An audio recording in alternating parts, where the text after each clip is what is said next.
everyone, it's Helen, and in addition to being in front of a brand new nerdy background this week, I'm a little bit jazzed up about musical theater lately. So for those of you who are unaware, the 70th annual Tony Awards were held last weekend at the Beacon Theater in New York City, and everybody and their mother tuned in, including myself, because we wanted to see Hamilton sweep the awards. They won 11.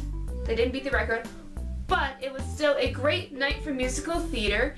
This is not to say that I don't love Hamilton, because who are we kidding? But it was a lovely opportunity to see performances by other musical theater productions that are currently running on Broadway. And this year in particular is an especially good year because there were a total of 14 different productions that opened on Broadway in the past year, and that includes revivals as well. Today I wanted to take an opportunity to talk to you guys a little bit about my love for musical theater, the things that I love about it, as well as some of my musical theater experiences. So let's get started, shall we? So my experience with musical theater began when I was 10 years old.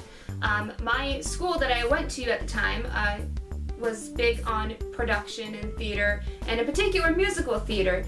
Every winter they would put on a show, and you had to be in 4th grade to participate. I auditioned when I was in 4th grade for HMS Pinafore, I didn't get in, but the next year they did Annie, and I got in.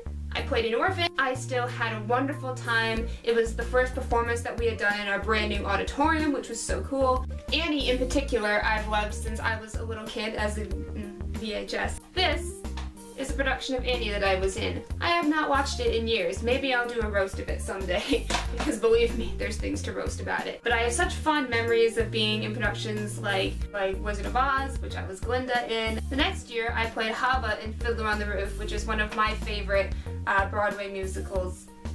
Side note, just to give you an idea of how much I love Broadway, this is my musical collection. Probably my favorite musical that I've ever been a part of. I got to play Mrs. Potts in Beauty and the Beast. I got to sing the title song, such a great role.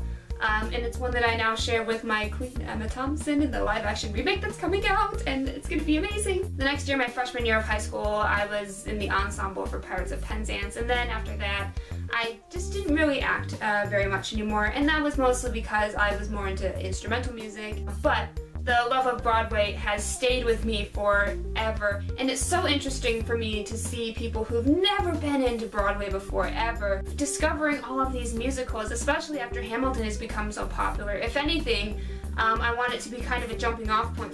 Broadway is a genre, but there's a whole bunch of genres within it. There's hip-hop musicals like Hamilton, there's rock musicals like Rent, you have your classics, you have your Rodgers and Hammerstein, you have your Sondheim, you have your Andrew Lloyd Webber, and your Stephen Schwartz, your Alan Menken, your Howard Ashman. There's such a variety out there for people who are not sure what to do in terms of finding the musical for them or the type of musicals for them. Some of my favorite Broadway musicals, of course, are Disney movies that have made it to the stage. Little Mermaid, a given. Beauty and the Beast, a given. Lion King is also very, very well done. Mary Poppins, I think, is one of my favorite musicals ever. Some other musicals that I love, Sound of Music is obviously a classic. I love Rodgers and Hammerstein's Cinderella. Oklahoma is also a good one. I love Hunchback of Notre Dame. That is like a great musical that I think was adapted to a German production. I have yet to see a Broadway production of it, but I would absolutely love to.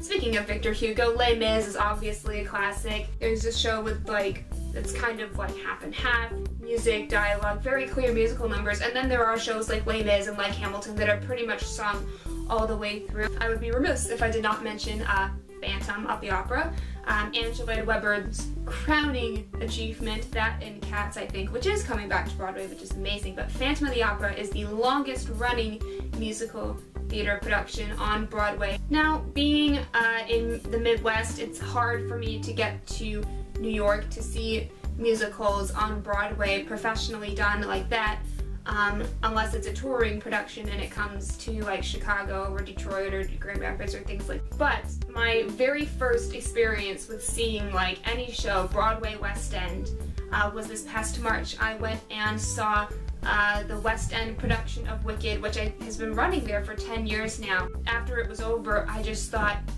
Can I watch it again? There is absolutely nothing like live theater. I have so much respect for the actors and technicians and musicians that do shows like these 7 or 8 times a week consistently for like years, and it just takes so much work to get to the point where you can do that and you can nail your choreography, nail your songs.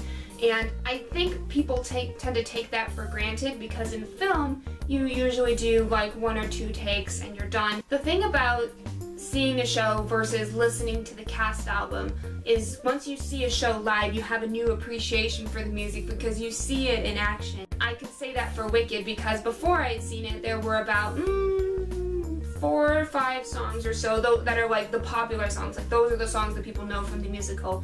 And after you see the full musical and you go back and listen to the cast album again, like everything sticks out. Like you know what's happening. You can picture it in your head. It's going on. Hamilton is interesting because almost the entire show, say for like one little bit, is on the cast album. So if you're listening to the cast album, you can get the whole story. You know what's going on. You can feel the energy. But again, there's absolutely nothing like seeing the production come alive in front of you, live in front of you, not on a movie screen. And that has always just captivated me. I like to think I'm an okay singer, but as far as music that I like to sing, musical theater is definitely the best way to go for me because more than any other genre of music, you're using music to tell a story and to push a story forward. And the musicals that do that so well are the ones that stick around for years and years and years and years and years. In terms of some new musicals that I would suggest for you, a lot of the shows that were nominated for Tonys this year, a lot of their cast albums are out right now. Obviously Hamilton is one that you should definitely look for. The cast album for She Loves Me has just come out. That's a very classic musical. It's one of the inspirations for the film You've Got Mail, so pen pal relationships, you know, classic rom-com type things. School of Rock you can check out if you want, and if you're a big Andrew Lloyd Webber fan then you should.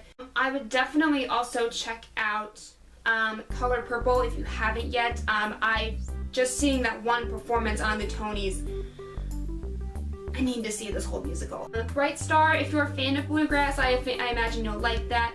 It was good and the performance was great. It just wasn't for me. Waitress, which was nominated for Best New Musical, I think it was the final nominee for Best New Musical. Jesse Mueller. And Sarah Bareilles wrote the music. I like that. I think if Hamilton wasn't nominated that year, it probably would have won. Some musical theater people that I think you should definitely look into, some people who have really made their name on Broadway.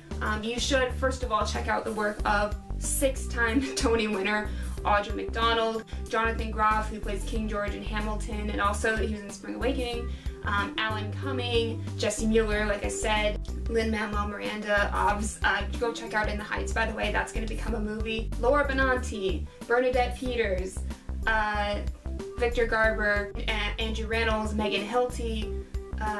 Just go check them out in all the shows they've been in. They're such huge Broadway people and they do such great work. Bottom line is, if you haven't checked out musical theater before, or if you're just now being introduced to it because of Hamilton, I would encourage you to dive more into the shows because there's so many shows. Shows open and close all the time. There's classics, there's modern, there's something for everyone. And I encourage you, if you can, to go see a musical theater production, whether it's on Broadway, it's in the West End, it's in Chicago, or if it's touring, and it comes near you. I highly, highly encourage you to check it out because there's absolutely nothing like live theater. There's nothing like it. That's all I have this week for you guys. My video last week was a collab I did with my friend Tim that we filmed way back in May and that we just now finished last week. So you can go check that out. And my review of Finding Dory will be up on DDP, etc. as soon as I can. You can subscribe here for new videos every single Sunday. You can subscribe on my second channel for vlogs/outtake. You can follow me on Twitter, Instagram, Spotify, or Tumblr. Again, DDP, etc. I'm getting that back up and running. Thanks for watching. Remember to keep living awesome lives. Check out some musical theater if you can. And I will see you very soon. Bye.